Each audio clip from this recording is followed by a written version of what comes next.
Isso aqui, o caso a polícia resolveu, aqui também resolveu. Nós mostramos uma reportagem, foi na sexta-feira, se eu não me engano, dessa moça recepcionista, Cíntia, ela é recepcionista num hotel em Porto Alegre, é casada, mas ela tem um amante, que é esse aqui do meio, chamado Vandré. O que ocorre? A gente mostrou, disse que ele levava o corpo dela numa mala que tinha... Mas a polícia começa a investigar e o caso é completamente doido. Esse homem aqui chama-se Werner. Werner é sogro de Cíntia.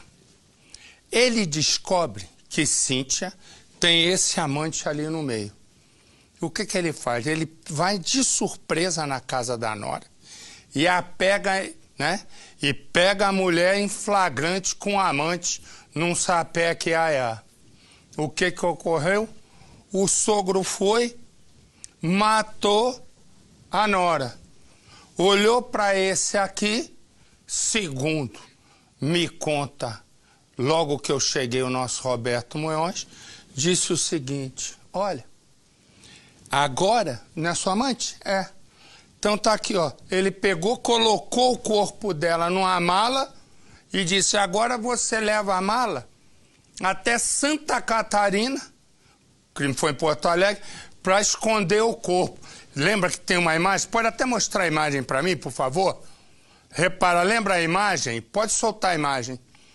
Lembra a imagem que o amante carregava a mala e puxava? Ali está o corpo de Cíntia. O que ocorre? O sogro preferiu não matá-lo. Preferiu que ele levasse o corpo para incriminá-lo. Vai vendo. Põe no Cidade. Está todo mundo preso. A mala foi encontrada às margens de uma rodovia catarinense. Nela, partes do corpo de Cíntia Beatriz Lacerda Glufke, de 34 anos, recepcionista de um hotel de Porto Alegre. Segundo a polícia, o sogro da mulher, Werner Glufke, de 63, e um amigo com quem ela teria tido um relacionamento, são os assassinos. Vandré Centeno do Carmo, de 25, confessou ter participado do crime. Eu e ela estávamos na sala conversando, ele chamou ela ao corredor, na casa dela, e aí o Werner pegou e desferiu alguns golpes com um martelinho, sabe, na cabeça várias vezes dela. E ela já estando desacordada, que ele fez todo o procedimento de esquartejamento. Cíntia foi morta na própria casa, no bairro Jardim Lindóia, em Porto Alegre. Depois do assassinato brutal, os dois seguiram até a casa de Vandré, onde enterraram e concretaram partes do corpo da vítima. Outros membros foram levados de mala para Santa Catarina. Nestas imagens, ele aparece com a mala na rodoviária da capital, minutos antes do embarque. Naquele período de tempo, eu iria visitar uma pessoa, um familiar que mora lá, entendeu? Só que, como eu disse, de propósito, ele disse que podia deixar em qualquer lugar lá, mas eu deixei de propósito naquele local, porque ali passariam carros e as pessoas iam achar, eu queria que encontrassem. Na verdade, quando a gente estava na rodoviária, ao qual mostram as filmagens antes, eu queria que ali mesmo me pegassem, porque eles iriam ver as digitais e podiam encontrar algum vestígio do Werner junto. Foi ele que nos disse onde estava o corpo da Cíntia. Inclusive, quando nós chegamos no local, ele disse: olha, o carro, a gente parou aqui e colocou o corpo aqui. E aí nós colocávamos o luminol ali e dava positivo. Então ele descreveu exatamente a cena, tanto no apartamento dela quanto na casa dele, como ocorreu o homicídio e a ocultação do cadáver. Werner, o sogro de Cíntia, teria arquitetado o plano.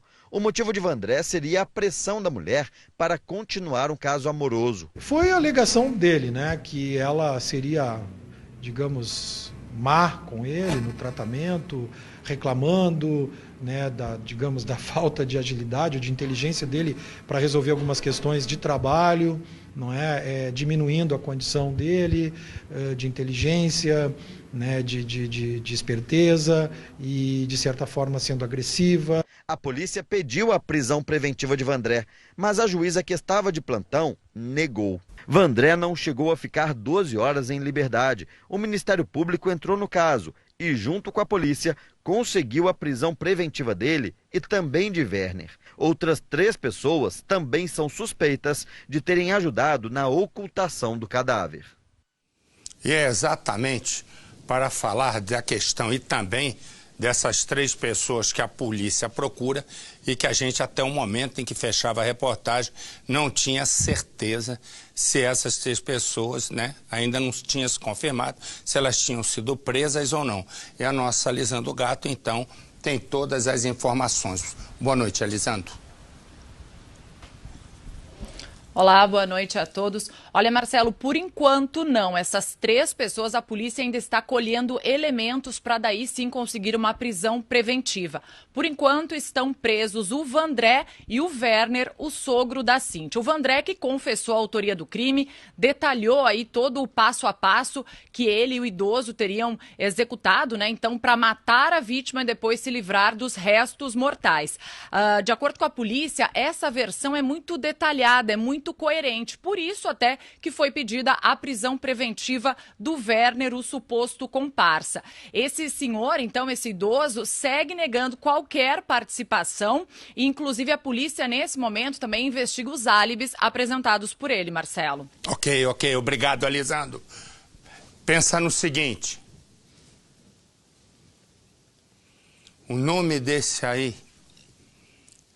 Esse daí já tem que ser castigado, começou a ser castigado quando nasceu. Colocaram o nome dele de Elisoneto. Corta aqui pra mim, meu filho. O nome dele é Elisoneto. Tudo junto. Não me pergunte o que quer dizer, porque mas se fosse Eliseu Neto, eu entendi, é o neto do Eliseu. Elisoneto, esquece. A questão é o seguinte... Elisoneto detesta a sogra. Pensa num sujeito que não gosta da sogra, é Elisoneto. A sogra fica doente, Elisoneto dá uma festa. A sogra morre.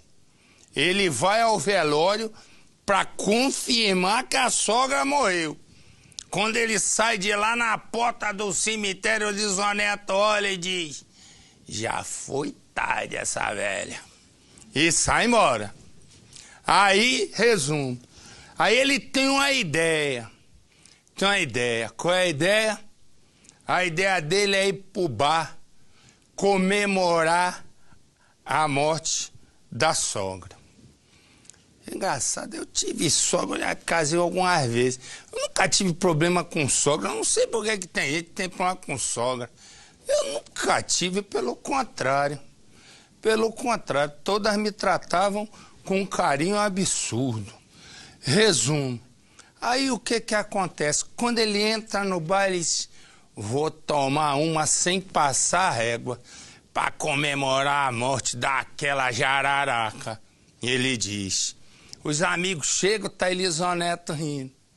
Tá rindo de quê? Morreu a velha. Morreu a velha. Morreu tarde, aí parou um monte de baboseira. E bebendo. Já era de madrugada, quando ele encontra a sobrinha e uma amiga, as 2 menores de idade. Elisoneto, que é um cretino, né? Pegou as 2 meninas, uma 16 anos de 12, levou até uma obra. Aí disse para a sobrinha: fica sentadinha aqui de 16, a sobrinha, que eu vou entrar com essa aqui de 12 um instantinho. E vai lá. Nessa hora, a guarda civil ia passando. Olharam a hora e os guardas acharam estranho aquela menina sentada na porta de uma obra. Desceram. E os guardas: o que você está fazendo aí? Nada. Estou aqui descansando, mas essa hora não tem casa? Aí, E a sobrinha de Elisoneto começa a se enrolar e já não sabe mais o que dizer. Os guardas disseram: quem está ali dentro? Foi o tempo dos guardas pularem o muro. Mas já quando prenderam, tem mais dele preso. Prenderam Elisoneto em flagrante, abusando da menina de 12 anos.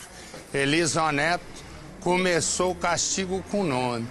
E se o Brasil fosse um país justo, ele agora ia ser castigado com a pena capital, isto é, ele seria colocado no corredor da morte. Porque quem faz isso com uma criança de 12 anos só merece mesmo a pena de morte. Põe no Cidade. O homem que anda de cabeça baixa na delegacia é Elizoneto. Ele está preso porque abusou sexualmente de uma garota de apenas 12 anos.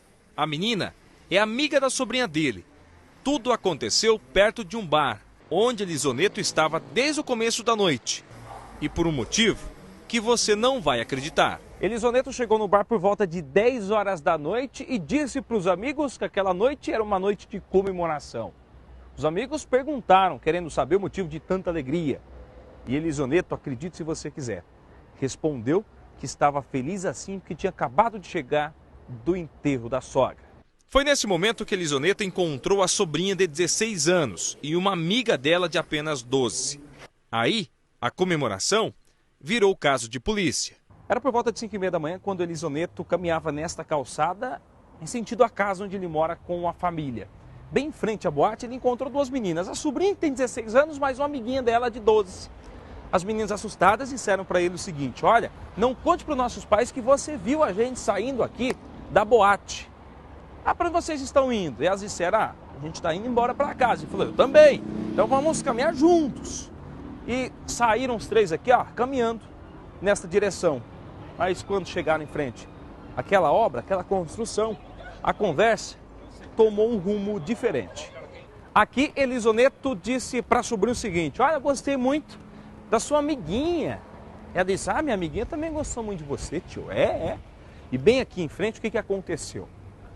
Elizoneto passou debaixo dessa tela junto com a menina de 12 anos.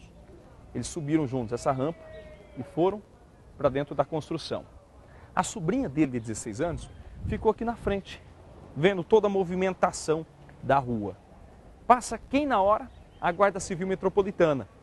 Os guardas que estavam no veículo viram a jovenzinha aqui, pararam e perguntaram para que você está fazendo aqui. Ela não soube explicar. Os guardas civis acharam estranho e entraram para ver o que estava acontecendo lá dentro. Lá, ele abusou da garota. Elizoneto foi preso em flagrante. O irmão dele, pai da garota de 16 anos, contou para a polícia que não sabia que a filha estava na rua. Ele se revoltou quando soube da notícia. A minha surpresa foi grande, surpresa enorme. Em casa logo cedo, saber que a minha filha está envolvida com isso é terrível, não é fácil. A mãe da menina de 12 anos estava na casa do namorado quando recebeu a ligação dos policiais. Ela faz um apelo e pede para que a polícia mantenha o rapaz na cadeia. Se eles não ficar presos, eles vai fazer com outras, com certeza, isso é sem dúvida. Me dá a imagem do... Tirou esse, me dá a imagem do homem preso. Tá vendo o que é isso? Jacaré. Concorda? O que acontece? Um traficante mantinha jacaré nesse lago aí, nesse poço. E o que ocorria? Quem devia dinheiro a ele, ele dizia assim: vou te jogar lá embaixo no jacaré. Vai vendo. E aí quando, né? Aí tinha esse pequenininho já viu. Quando o cara viu o jacaré lá, ele disse: ou me paga ou jacaré. Põe no Cidade. Foi nesta casa, em um bairro da periferia de Várzea Grande, cidade ao lado de Cuiabá, que foi preso o traficante Wagner Martins de Almeida, de 34 anos. A polícia militar estava em rondas pelo bairro quando abordou uma pessoa e depois chegou até o local. Wagner tinha drogas, dinheiro e uma espingarda de pressão. Após a prisão do traficante, a polícia descobriu a novidade. No quintal dos fundos da casa, esse poço, com mais de 7 metros de profundidade, onde ele cria jacarés. A suspeita é que ele utilizava tanto o poço quanto os animais para ameaçar os clientes devedores de drogas. A ocorrência foi inusitada para a polícia militar, que descobriu o poço e suspeitava até que o traficante teria jogado alguma vítima para os jacarés. A suspeita é que possivelmente, eles conduziam essas pessoas e apresentavam esses jacarés, caso não efetuasse o pagamento das drogas. Os policiais do Batalhão Ambiental e o gerente de fauna da Secretaria do Meio Ambiente usaram redes e um laço no resgate. Mas o trabalho foi difícil, mas o poço teve que ser esvaziado com uma bomba. Depois de mais de 4 horas de trabalho, os 2 jacarés foram resgatados do poço. Me dá a imagem do homem preso. Vamos ligeiro. O homem que você está vendo, ele vai contar uma história como todos eles contam quando são presos. O que ocorre? O homem que está aí, ele estava batendo na mulher quando o vizinho ouviu a mulher gritando. O vizinho foi tentar separar a briga e o marido que batia na mulher acabou matando o vizinho. Foi uma investigação de 6 meses e agora ele chama-se Lázaro.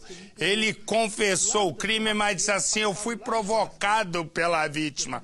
Põe no Cidade. A irmã de Daniel Silva Souto, de 33 anos, morto em fevereiro deste ano, conta que a família esperava ansiosa pela prisão do criminoso. Hoje eu vou tirar meu luto. O assassinato foi neste imóvel no bairro Santa Mônica, região norte de Belo Horizonte. Segundo a polícia, Lázaro foi até a casa da ex-companheira para deixar a filha do casal quando eles começaram a discussão. Daniel, que escutou os pedidos de socorro, foi até a residência da vizinha e acabou ferido. Na terceira vez que ele me empurrou do lado da churrasqueira, a faca estava do lado da churrasqueira. Eu estava indo embora para minha casa. Daniel levou uma facada no ombro. Ele chegou a ser socorrido, mas morreu no hospital. Depois do crime, Lázaro fugiu no carro da ex-esposa e, segundo o próprio suspeito, se escondeu em casas de parentes em Betim e Ibirité, na região metropolitana, e chegou a trabalhar como zelador de um prédio em Nova Lima, também na Grande BH. Contra ele havia 2 mandados de prisão em aberto. Um pela morte de Daniel e outro pela agressão à ex-mulher. Antes do crime, ela já havia procurado a polícia para registrar boletins de ocorrência. Os policiais monitoravam o criminoso, que foi preso na noite de quarta-feira no centro de Belo Horizonte. E essa moça, ela foi sequestrada, ficou 11 dias acorrentada. Ali no cativeiro, a polícia investiga, até que a polícia consegue resgatá-lo. O chefe da quadrilha estava numa casa alugada, a polícia chegou lá, tacou tiro nele, ele tacou tiro na polícia e o bandido morreu. 5 criminosos foram presos no sequestro. Entre os criminosos, um policial militar. Põe as imagens, por favor. Olha aí, você vai vendo um policial militar também no sequestro. Ao todo, 5 pessoas, 5 sequestradores presos e 1 morto. Põe no Cidade. Damião dos Santos é apontado pela polícia como um dos mentores do sequestro que mobilizou a polícia baiana no mês de julho. Ele foi morto na sexta-feira durante um confronto com policiais civis. Damião estava escondido aqui no bairro da Engomadeira, em Salvador. O imóvel havia sido alugado pela namorada dele há cerca de 15 dias. Para chegar até o suposto líder, cerca de 8 policiais seguiram a mulher. Quando ela chegou em casa, os policiais invadiram, ela gritou, Damião atirou e nessa troca de tiros ele acabou sendo baleado. A mulher foi liberada porque, segundo a investigação, ela não teve participação no sequestro. Damião chegou a ser socorrido para o Hospital Roberto Santos, mas não resistiu aos ferimentos. A morte do líder da quadrilha aconteceu horas depois da apresentação de Felipe Assis Lima, de 21 anos, e Anderson Lopes de Oliveira, de 35 anos. Felipe foi preso no bairro de Pernambués. Ele admitiu que recebeu R$500 para roubar o carro usado no sequestro. Eu fiquei sabendo que era o sequestro depois que a mulher foi achada. Já Anderson é companheiro de uma funcionária do salão da vítima e, segundo a polícia, era ele quem passava as informações sobre a rotina do estabelecimento. Chegava lá, pegava minha esposa e ia embora. Deixava de manhã. Se ela tiver alguma coisa para falar, ela pode vir aqui e falar. Quem não deve, não teme. Eu tô aqui. A cabeleireira e empresária Arlete Patês foi sequestrada no dia 22 de julho, quando saía do trabalho no bairro do Costa Azul. O resgate aconteceu 11 dias depois em um cativeiro na cidade de Teolândia, a 280 quilômetros de Salvador.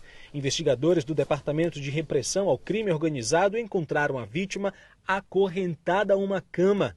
Na época, 2 bandidos foram presos. Através de Felipe e Anderson, a polícia chegou ao soldado da PM Solemar Alves Campos, de 41 anos. Ele foi preso na 41ª Companhia Independente da Polícia Militar, no bairro da Federação, enquanto trabalhava. Outros 7 acusados de participar do sequestro ainda estão foragidos. Da imagem do comandante Hamilton nesse momento um assalto ao carro da polícia está indo na direção, o Hamilton também está indo e tem um desmanche que foi encontrado. Me dá o desmanche. Vamos, meu filho, aperta o botão. Você vai ver na carcaça de um carro, tem 2 presos. A polícia chegou num desmanche de carro roubado nos fundos de uma loja de autopeças. Olha, depenaram o carro inteiro. Põe no Cidade. Quando a polícia chegou no desmanche, havia só a carcaça do carro. Todas as peças já tinham sido retiradas. O local fica nos fundos de uma loja automotiva na Vila Curuçá, zona leste de São Paulo. De acordo com a polícia, estavam na oficina Joseilson Pereira de Sá e Carlos Alberto Mafra Soares, que foram presos em flagrante. Eles não falaram o que faziam na oficina. A prisão faz parte de uma operação do Garra, o grupo de elite da Polícia Civil, para combater o roubo de carros, rastreando os receptadores. Na última apreensão, o desmanche dos veículos era feito em 40 minutos. O dono do que restou do carro é este homem que prefere não ser identificado. Ele estava com a família no trânsito em Osasco, na Grande São Paulo, quando 2 homens armados anunciaram o assalto. Quando eu fui mexer no GPS, acho que deu a luz, né? De repente, coisa de 1 minuto, os 2 elementos já veio, já bateram com a arma, com 38 provavelmente era, ficou bem claro na minha mente, no para-brisa, mandou eu passar a carteira, celular, relógio que tivesse, e desce do carro. Ele não reconheceu os presos. Um parece muito com a pessoa, se não é ele, mas que é parente dele, é. Segundo o delegado do Garra, a perícia vai tentar a identificação das várias peças que também estavam na oficina. Com perícia, posteriormente, dá até para descobrir o número de série e assim ver se é roubado ou furtado. Deixa eu dizer o seguinte, moradores de um bairro capturaram um maníaco que atacava as pessoas com uma faca. O cara agora já sabe que o apelido dele é Japonês e ele escolhia qualquer vítima. Mostra ele sendo preso. Você vai vendo a população amarrando ele, ó. Repara, a população cercou, amarrou, enquanto aguarda a polícia. Abre o áudio. Vai vendo, vai... Não, aí não adianta, moço. Não adianta, caiu, o senhor vai preso. Assim o senhor vai preso. Já amarrou, vai enforcar o homem. Olha ele aí. A polícia chegou quando o outro já estava enforcando cabeça de canarinho. Vai vendo? Cabeça de canarinho atacava as pessoas. O homem vai amarrar o pescoço dele para enfocar. Repara. Ó. Repara só. Aí, ó. Ele tá ali, o bandido, olha lá, ó. Bota a corda para amarrar pelo pescoço para enforcar. Aí tá lascado, moço. Não pode ser assim. E aí depois, aí todo mundo começou a pisar, enfim. Não adianta fazer justiça com as próprias mãos por uma razão. Depois a polícia identifica quem fez e acaba na cadeia junto com cabeça de canarinho. Já prendeu? Segura a onda esperando a polícia. Põe no Cidade. Cansados de tantos crimes brutais, moradores do bairro Ipanema, na zona sul da capital, resolveram se unir para prender o suspeito. No vídeo, o homem conhecido como o maníaco da faca aparece deitado e imobilizado pelas pessoas. Repare que é colocada uma corda no pescoço do bandido como se fosse um enforcador. Um homem põe o pé no rosto do suspeito. Depois, outro morador segura o suspeito com um pé nas costas dele. Ele fica assim, imobilizado, até a chegada da Brigada Militar. Os policiais levam o criminoso até a delegacia. Michel da Silva Torres, conhecido como Japonês, é suspeito de esfaquear diversas pessoas no bairro e sem roubar nada. O maníaco atacava em ruas e praças como esta aqui da zona sul da capital. As vítimas eram escolhidas sem nenhum critério. Caminhando pela rua, armado com uma faca, ele atacava as pessoas. Um dos casos mais graves foi de uma idosa que foi esfaqueada e encaminhada ao hospital de pronto-socorro com ferimentos graves. Moradores do bairro sabiam da ação do bandido e passaram a monitorá-lo. O maníaco tem passagens da polícia por roubo e furto. A polícia suspeita que ele tem atacado mais de 4 pessoas. Os casos são investigados e o criminoso está no presídio central. O homem que está aqui é um médico, ginecologista.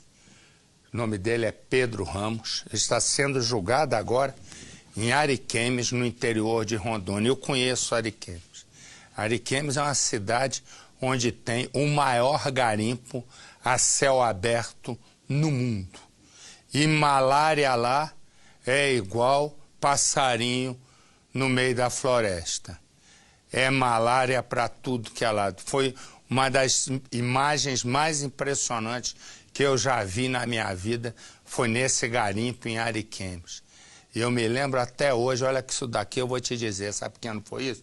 1991, quando eu fui atrás de um deputado federal chamado Jabes Rabelo, que estava metido no negócio de tráfico de cocaína e acabou sendo o irmão, foi preso, Abidiel Pinto Rabelo, e esse deputado acabou sendo cassado, né, na República, foi o primeiro deputado a ser cassado por envolvimento com drogas, e num caso que tem envolvimento com drogas. Resumo, e ali naquele garimpo gigantesco, mas uma coisa impressionante, eu me lembro de um garotinho desse tamanho, ele devia ter uns 8 anos, ele trabalhando no garimpo. Eu me lembro que eu fiz uma reportagem no Fantástico, exatamente em cima do garotinho, para ver como uma vida perdida num país rico como o nosso, mas que infelizmente não cuida das suas crianças. Pois bem, mas agora espero que cuide desse que não é criança, que é o ginecologista. Ele foi acusado de abusar de 18 mulheres. Durante as consultas, ele violentava as pacientes. Ele tem 25 anos de formado, trabalhou na rede pública lá, trabalhou num hospital particular em Ariquemes. Ele vai de estado para estado, já trabalhou em 9 estados. E entre esses 9 estados, 3 mulheres também o acusaram quando ele estava no Amazonas. Põe a imagem dele. Ele está sendo julgado nesse momento. Para você imaginar que um médico já trabalhou em 9 estados, por que ele se desloca? Quando ele percebe que a confusão vai começar. Põe no Cidade. Todas afirmam. Os abusos sexuais aconteceram dentro do consultório médico e foram praticados pelo ginecologista Pedro Ramos da Silva. Achei muito estranho a demora do exame e eu meio que tentei forçar para levantar da maca.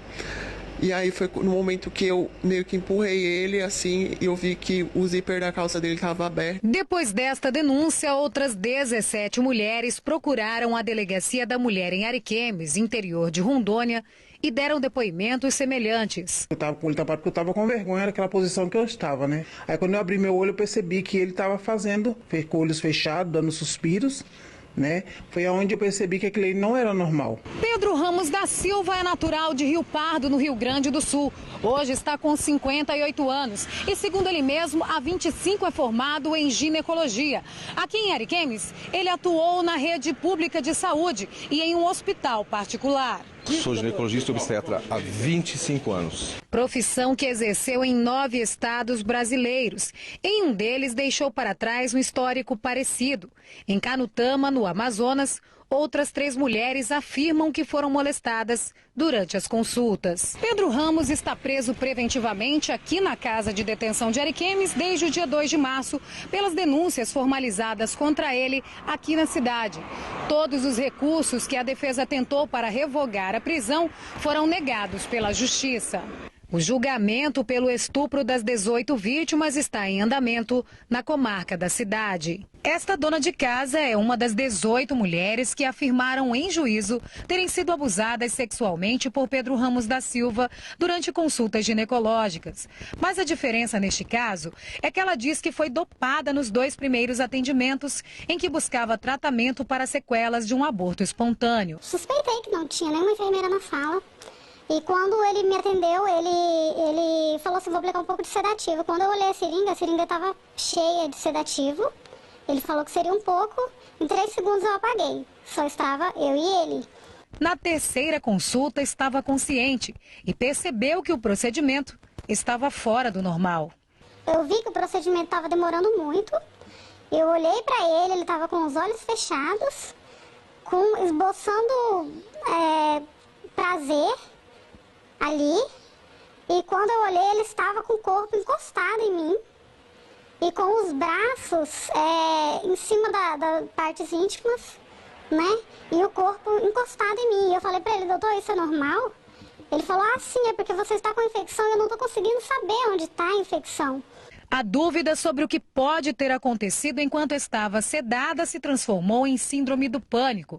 E agora, remédios fortes fazem parte da sua rotina. Começou a vir pela minha cabeça, gente, os dias que eu fiquei sedada com ele, o que ele pode ter feito? E relatando ao psicólogo, ele falou pra mim, pelo que você sente, eu vou ter que te encaminhar para um psiquiatra, onde você vai precisar tomar remédios. Eu espero que ele seja punido por isso. Mas a decisão da justiça a respeito da conduta do médico ainda deve demorar. Depois de 3 dias de audiências, o julgamento entrou em recesso para análise de provas e para a coleta do depoimento de uma das vítimas, que saiu do estado. E pelo jeito, o desfecho deste julgamento não colocará fim à história. O delegado que presidiu as investigações diz que mais de 200 pacientes foram ouvidas e foi necessário abrir outro inquérito de mesmo teor, que ainda está em andamento. Nele, mais mulheres acusam o médico de tê-las estuprado durante as consultas. Bom, pelo visto, ele vai acabar sendo um Roger Abdelmaci, né? É uma nova, Norte e Nordeste, que ele só trabalhou lá. É uma nova versão, quer dizer, é muita gente, quer dizer, no caso do Roger Abdelmaci, a justiça levou isso em consideração. Não é possível que tantas mulheres inventem sempre a mesma história. E ele acabou sendo condenado a uma pena muito grande, né, Marcelo? Exatamente, não, uma pena muito grande, mas bem abaixo da que merecia. Sim. Né? Porque, na verdade, gente como essa condenada, óbvio que não se recupera, tinha que ter pena de morte para essa gente. E ponto final, o cara que faz isso com a mulher dentro de um consultório, né, usando, né, o seu poder de médico, a força que ele tem sobre a paciente, dopando uma paciente, um sujeito desse, evidentemente, não tem condições de viver em sociedade nunca mais. Ele alimentava o sonho da gravidez, né? Que muita mulher alimenta esse sonho, o sonho da maternidade, se abusava psicologicamente exatamente disso. Esse aí é o mesmo caminho. Tem um bandido, ele é um sujeito, ele está vestido de uma forma um pouco ousada para moço, né? Porque ele está vestido com um negocinho assim, feito chama top, me falaram. E o Percival, que entende de moda, diz que é bustier, seja lá o que isso queira dizer, né? Mas o Percival não há diferença nesse sentido da moda, não há a menor diferença entre o Percival e o Clodovil. Todos entendem, ele entendia muito de moda e Percival é quase um herdeiro. Resumo, mostra o bandido, vai. Pra mim. Olha lá. Olha o bandido. Olha o homem. Vai quebrar o carro ali. Vai quebrar o carro ali. Cuidado. Se protege, se protege. Olha o taser, olha o taser. O policial deu o taser, ele caiu, policial dominou, pegou uma arma de choque, que chama-se taser, e tascou no homem. No homem, olha lá. Olha lá, ele tá se debatendo, hein? senhor está fazendo aqui? Olha lá, olha só. Ele tá agressivo, ele vai quebrar o carro ali. Vai quebrar o carro ali. Cuidado, a polícia chegou, só pode estar doidão. Ela foi quebrar o carro da polícia, pegou uma arma de choque, o cara fica isso ali. Eu vou contar. Eu devia ter um negócio desse para quando o pessoal falar bobagem, eu pum nele. Né? Tive uma ideia boa agora. Põe no Cidade. Olha, a situação aqui ficou meio complicada. O rapaz chegou aqui meio alterado. Pode chamar, me chama aí. Derrubou a moto da Polícia Militar. Eu não sei nem onde é que eu tô, tá me jogando no meio da besta fera. O que foi que aconteceu, moço? Porque eu sou preso da CAEL, não sei onde é que tô e não quero me deixar nem na CAEL. Me jogaram aí, eu não sei mais nem onde é que eu tô. O que o senhor tá fazendo aqui? Olha, opa, ele tá agressivo, ele vai quebrar o carro ali. Vai quebrar o carro ali. Cuidado, se protege. Olha o taser. O policial deu o taser, ele caiu, dominou, não tinha o que ser feito. O policial teve que agir rapidamente com o taser, a arma que dispara aquele choque elétrico. O rapaz foi dominado, ele chegou muito alterado, dizendo que precisava voltar para algum local. Aparentemente, ele seria uma pessoa precisando de algum medicamento, ou está sob efeito de algum entorpecente. Ele pegou o barrote de madeira, partiu para cima dos automóveis, quando o policial rapidamente agiu para evitar um dano maior ao patrimônio ou até mesmo um ferimento grave de uma pessoa aqui na central de plantões da capital. Ele já tinha derrubado as motocicletas da Rocan. Ele foi para cima do pessoal juntamente com a viatura. Ele iria usar o porrete. Esse barrote na cabeça de alguém tinha feito um estrago grande. As pessoas ficaram muito assustadas aqui na central de plantões da capital. Olha só, ele pegou isso aqui, um pedaço de madeira, estava aqui abandonado, estava jogado. Ele se armou com um barrote de madeira. Foi o primeiro objeto que ele viu. E agora está aqui já algemado e vai ter que ser encaminhado aqui para a delegacia. Eu nem sei onde é, quem sabe eu não sei mais de nada, só sei. Sou de Uricuri. Sertão? Sim. Veio para cá há quanto tempo? Eu estava na Barreira de Campelo. O senhor está preso, é isso? Passei um ano na paz. O que foi que você fez para ir para o presídio? Tráfico. E agora veio parar aqui? Passei, eu não sei, eu só sei que eu quero ir para casa. Eu sei onde é minha casa, é no Uricuri. O senhor está dormindo em casa? Porque eu não tenho dinheiro para ir para casa, eu vou ficar no meio da rua, se eu mais estar preso. Mas o senhor está dormindo em casa ou está dormindo na cadeia? Eu tava dormindo numa casa de apoio. Casa de apoio pra quê? Tipo de problema? Quero ir mais pra lá, que lá não dá certo pra mim. Qual é o teu problema que você precisa de casa de apoio? O senhor toma remédio controlado? Não. Usa droga? Me trouxeram, foi assim, me tiraram da PAI. E eu tava sem dinheiro pra ir embora. E disseram, você vai pra casa de apoio. A polícia vai fazer a avaliação. José Alves da Silva, 26 anos de idade. Ele, conhecido como Babalu, já esteve na Barreto Campelo, segundo o próprio rapaz. Não, que situação, Babalu. Babalu, você me deixou quase nu de roupa. Babalu, tadinho Babalu. Babalu pegou um porrete, quase sapeca no carro da polícia. Pensando, eu não sei se eu já falei alguma vez para você sobre a nossa Camila. Já falei? Bota a nossa Camila aqui, bota ali, ó. Essa é a nossa Camila. A nossa Camila Busnello na sua melhor forma. Ela, que agora deu uma emagrecida, ela sonha voltar ao peso antigo. A nossa Camila, que é esse espetáculo, né? Com esse rostinho de Camafeu e esse corpinho, né? De Rainha Momo, mas ela gosta de ser assim. Eu, para ser verdadeiro, entre o que ela é hoje, quando ela assim, eu prefiro ela assim. Eu a considero assim, ela fica mais sensual.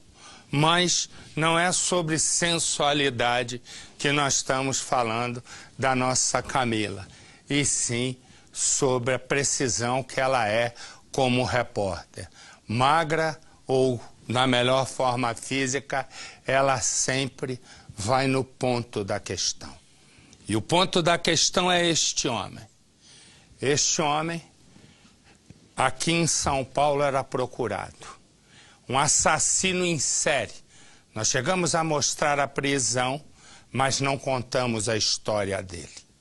e a história do que ele fazia. Ele matou pelo menos 5 mulheres. Uma das vítimas dele foi encontrada numa mala, na esquina de uma rua movimentada. Todas as vítimas, ele ia até o fim, porque ele mesmo diz que ele gostava de estrangular as pessoas. Eduardo é o nome dele. Aparentemente era um homem acima de qualquer suspeita. Ele trabalhava como auxiliar de limpeza num condomínio e também como animador de festas infantis nas horas vagas. Essas 2 questões escondiam o verdadeiro Eduardo. Coloca a nossa Camila no ar, por favor. Uma mente conturbada.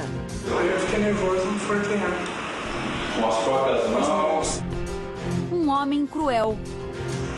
Porque ela pus ela dentro da mala. A confissão é de Eduardo Sebastião do Patrocínio, de 42 anos. Segundo a polícia, ele matou 5 mulheres, entre elas Senira Leite de Oliveira, de 25 anos.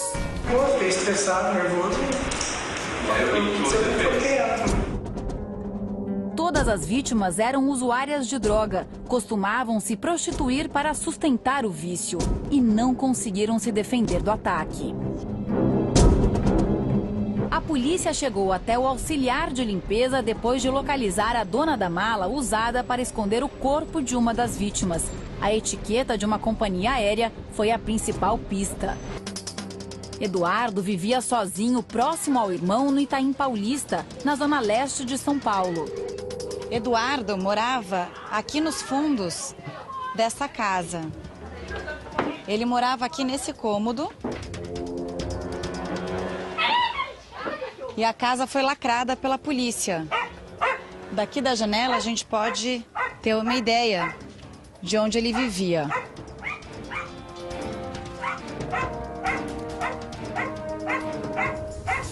Com autorização da família, nós entramos na casa de Eduardo.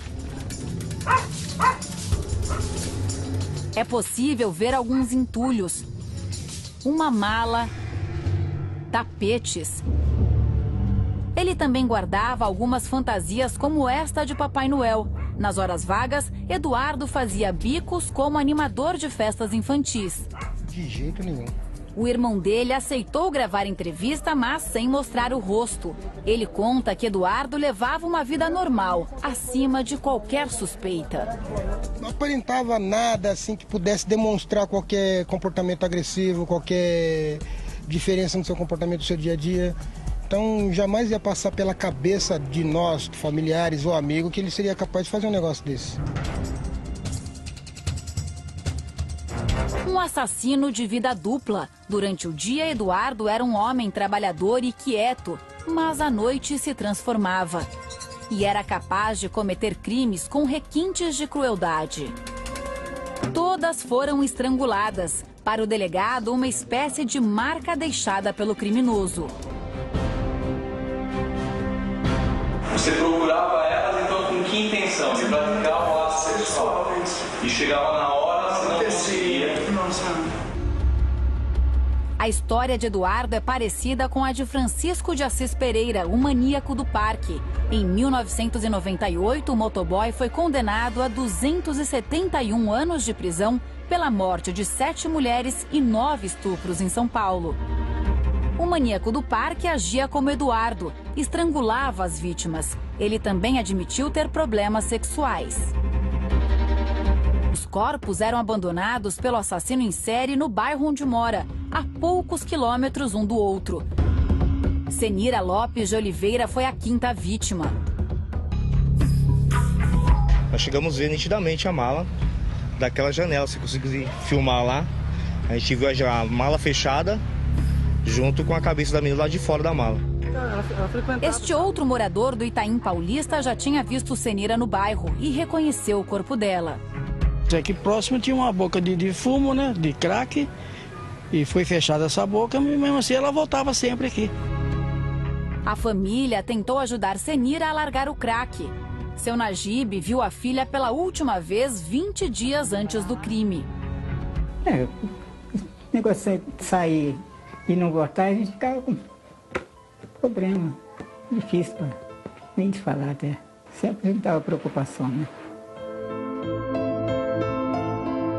A irmã mais nova, que não quer se identificar, foi quem reconheceu o corpo de Senira. Na hora que eu recebi a notícia, mesmo sem saber se era ela mesmo, foi um baque. Em um dos assassinatos que cometeu, foi o próprio Eduardo que ligou para a polícia para relatar onde estava o corpo da vítima. Segundo o delegado que cuida do caso, isso demonstra que ele se arrependia dos crimes, mas que a vontade de matar era maior. A pena pode chegar até a 20 anos de prisão por morte.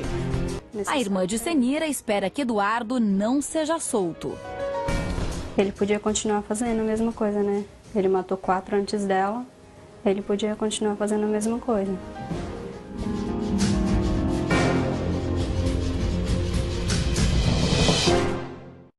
Imagens do comandante Hamilton, um acidente nesse momento, você vai vendo o resgate, um carro bateu no outro, a pessoa se machucou, um acidente grave, e ali a moça que devia acompanhar, ela está no outro carro, nesse momento ali em desespero, enquanto a vítima vai sendo levada, não é isso, comandante Hamilton? Exatamente, foram 2 automóveis, Marcelo, uma pancada muito forte, a vítima chegou a ficar presa nas ferragens, agora acabou de estar sendo retirada nesse momento, uma pancada muito forte, região de São Paulo, Osasco, com Carapicuíba. Você vai vendo Osasco, onde começou o massacre há 2 semanas, que o final foram 18 pessoas mortas. Me dá confusão, me dá confusão. Você vai vendo, o que você está vendo é a população revoltada. Lembra da menininha Gabriele, de 6 anos? A polícia encontrou o bandido, era um vizinho da tia da garota. A população se revoltou, invadiu a delegacia para linchar o suspeito. A polícia civil tentou segurar a onda, a polícia militar chegou, ônibus foi queimado. Olha o interior da delegacia, tudo depredado. Quase não sai. Você vai vendo quando a população descobriu que o homem estava preso, um homem que por sinal chama-se Marcelo, que ele matou a garotinha Gabriele, a população tentou invadir para linchar, e você vai vendo as imagens da polícia tomando conta de cada lugar e na tentativa de tirar, né, o tal do Marcelo daí. Ele que matou a menininha, guardou, colocou o corpo dentro de um sofá onde ele dormia. Exatamente isso, põe no Cidade. A notícia da prisão do suspeito de matar Ana Gabriele se espalhou rapidamente e transformou a cidade de Conchal em um verdadeiro palco de guerra.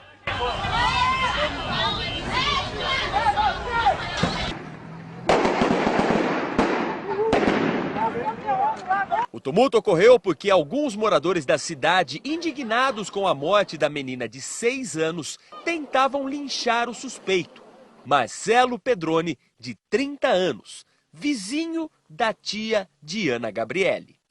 Durante todos os dias em que a menina estava desaparecida e toda a cidade de Conchal se comoveu para procurar Ana Gabriele, na verdade, ela estava dentro da casa do suposto assassino. Durante as investigações, os policiais chegaram a vir aqui na casa. O suspeito, o Marcelo, chegou a ajudar nas buscas da criança, mas em nenhum momento havia confessado, até o momento em que a pressão da família teria sido grande demais.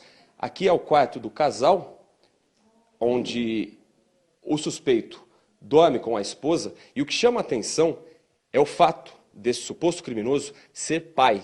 E exatamente ao lado de onde estava o tempo todo o corpo da Ana Gabriele, ficar o quarto das crianças, com vários brinquedos, várias roupinhas e sapatos infantis e outros objetos das crianças que moravam na casa sem saber que havia um corpo de uma vítima. Ninguém desconfiava dele não, ele só entrava, saía, não falava nada. Chegou a ligar para a polícia mesmo, no sábado à noite, pedindo para a polícia vir dar um reforço aí para ajudar a caçar. Aí ele brigava bastante com a mulher dele, sim, viu? Brigava, judiava das crianças e é um usuário de pedra ainda e vivia bêbado pedindo dinheiro para os outros na rua aí. Cheira zinca mesmo, cara ruim mesmo. Estava sentado lá fora, a polícia perguntou para ele assim, e seu nome? Ele falou, meu nome é Marcelo. Você deveria vir logo por causa que a gente não sabia para onde a menina foi e vocês têm que dar um apoio aqui, que a família está desesperada. Assim que Marcelo foi levado para a delegacia, o caos tomou conta da cidade de Conchal. Ônibus foram incendiados e ficaram completamente destruídos. Pedras foram atiradas em lojas do centro da cidade. Bancos de praça, lixeiras, placas de rua. Tudo virou arma nas mãos de pessoas revoltadas com essa história. A Polícia Militar e a Guarda Municipal de Conchal pediram apoio para forças de segurança de toda a região. Tudo isso para fazer 2 pontos de bloqueio. Um deles para evitar a subida dos manifestantes que vinham nessa direção da rua. Por isso, essa quantidade de policiais militares e guardas municipais bem em frente ao local onde eles estão e principalmente aqui em frente à delegacia da cidade de Conchal. E o outro, que é o momento mais tenso, é o ponto de maior preocupação, nessa outra entrada, por essa outra rua, onde a equipe de choque da Força Tática da Polícia Militar fez um bloqueio. Foi necessário o uso de gás-pimenta, também de bombas de efeito moral e de balas de borracha, justamente para evitar isso aqui. Pedras que eram arremessadas na direção dos policiais, dos guardas municipais e da delegacia. A intenção desses manifestantes, a intenção da população, seria chegar até a delegacia para se encontrar com o suspeito e fazer justiça com as próprias mãos. O criminoso preso em Conchal foi levado até a delegacia de Araras, a cerca de 30 quilômetros. A polícia precisou transferir o assassino por causa do risco gerado em função de ataques contra a delegacia, motivados pela revolta da população. Ele é Marcelo Pedroni e tem 30 anos. As investigações da polícia se afunilaram, chegando até ele, que confessou o crime.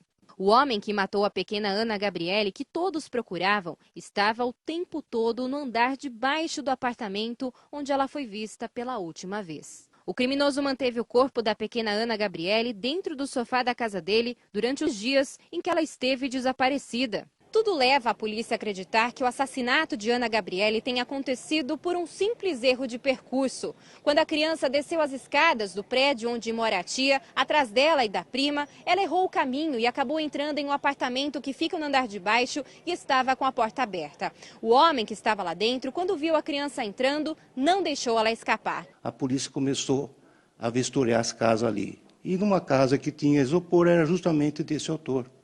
Então foi aí que realmente as evidências se tornaram fortes e, ao deter o cidadão que estava vindo do serviço, ele acabou confessando o crime. O delegado afirma que não houve abuso sexual. Não houve abuso sexual, pelo menos a perícia não afirma isso. Marcelo Pedroni morava com a companheira e 2 filhos de 5 e 6 anos. A mulher foi ouvida na delegacia de Araras e o delegado não descarta o envolvimento dela. O criminoso foi preso e cumpre prisão temporária até que a polícia conclua as investigações. Mas no caso aqui, não. No caso aqui, ele não foi preso. Alexandro, 21 anos. Ele é um dos mais perigosos traficantes no Rio Grande do Sul, na cidade de Novo Hamburgo. De repente, por sinal, eu queria até mandar um abraço para o pessoal lá da Record em Porto Alegre, né, onde fica a sede da Record no Rio Grande do Sul. Agradecer pelas inúmeras reportagens que estão mandando. Mandar também um abraço querido para o meu amigo mesmo, Reinaldo Gili, que comanda lá o espetáculo. E para o nosso Fábio Bering, que foi trabalhar lá. Eu acho que está dando certo, porque eu acho que esse Fábio Bering deve ter tirado férias. E aí começou tudo a funcionar. Porque toda hora um monte de matéria boas. Esse aqui, esse Alexandro, ele vai traficante, perigoso, né? Dedo mole, qualquer coisa atira. E ele aí começa a namorar uma garota de 16 anos. Os dois começam a namorar, ele se apaixona e ela fica grávida Só que ele, com temperamento, achando que ele é o bom, né? E o bandido resolve brigar com a namorada e um dia dá-lhe uma tapa. Ela, olha, tá certo. A menina de 16, já grávida de 4 meses, ele bate e ela diz assim, ah, legal. Aí ele diz assim, tempos depois, dias depois, vamos dar uma volta? Ela, vamos dar uma volta de moto? Ela diz, claro, vamos. Pá. Ele vai pegar a moto, não sei o quê. Quando ele vai pegando a moto, ela vai, saca uma arma. Você gosta de me bater, né? Sapecou-lhe 3 tiros. Ele morreu ali mesmo. O traficante procurado e perigoso, né? Ele só esqueceu que com quem ele namorava, tudo da mesma laia. Resumo, ela tentou fugir. Tem imagem aí? Se tiver imagem, põe pra mim. Ela aí, ó. Olha o tamanho dela. Ela pegou a arma, 16 anos. Olha o tamanho dela. Ela pegou a arma e pumba! Sapecou o sujeito. Põe no Cidade. Um jovem que aos 21 anos já estava envolvido com o tráfico de drogas. Segundo a polícia, Alexandro Hag Machado, desde muito cedo, conheceu o mundo do crime. Há 1 ano gostou de uma menina de 16 anos e da paquera passou a um namoro sério. E logo depois, a adolescente descobriu que estava grávida. A história de união dos 2 jovens foi interrompida de forma misteriosa. Alexandro foi morto com 3 tiros enquanto dirigia a moto. Na carona estava a namorada grávida de 4 meses. Estas fotos, feitas pela perícia, mostram a moto amassada e arranhada depois da queda. 2 dias depois do assassinato, a adolescente foi chamada até a delegacia para prestar esclarecimentos e disse para os policiais que no dia do crime 2 homens em uma moto chegaram próximos a ela e o companheiro. Assustado, o homem pediu para que ela pulasse da moto, que ele iria tentar fugir. Mas logo depois foi atingido por 3 tiros. Ela, assustada, fugiu do local. Os policiais acharam meio estranha essa história, pelo fato de ela ter fugido e não ter ficado ao lado do corpo do companheiro. E 11 dias depois, a investigação teve um outro rumo. Foi numa segunda-feira, por volta das 8 horas da noite, que o casal teve uma discussão em casa que quase virou uma agressão. Logo depois, os 2 resolveram a passear pela cidade de Novo Hamburgo com a moto que eles compraram juntos. E segundo a adolescente, foi aqui nesta rua que ela aproveitou o momento, retirou a arma que estava na cintura do companheiro e deu 3 tiros. Logo depois, a moto chegou a andar cerca de 10, 15 metros, até que os 2 caíram. Ela, muito machucada nos braços e nas mãos, ainda conseguiu pegar o revólver e saiu correndo nessa direção cerca de uns 500 metros, até que atirou a arma em um córrego. E foi este fato que os policiais tiveram a certeza de que algo estava errado. O jovem de 21 anos ficou caído aqui na rua. Cerca de 5 minutos depois, acabou morrendo. Ainda chamaram socorro, mas não adiantou. Os policiais, conversando com moradores que ouviram o barulho do tiro e também da moto caindo, contaram para os policiais e disseram que a adolescente fugiu correndo e nem prestou socorro para o namorado. Foi aí que os policiais tiveram a certeza de que alguma coisa estava errada nessa história. Ela disse que constantemente ele ameaçava ela. Então acreditamos que a versão mais real seja realmente um crime passional. Depois de prestar depoimento, a adolescente juntou algumas roupas e fugiu para a casa de familiares no interior do Rio Grande do Sul. Agentes da Polícia Civil fizeram uma operação para prendê-la. O delegado não descarta o envolvimento da menina com o tráfico de drogas e que isso também tenha sido um motivo para a morte de Alexandro.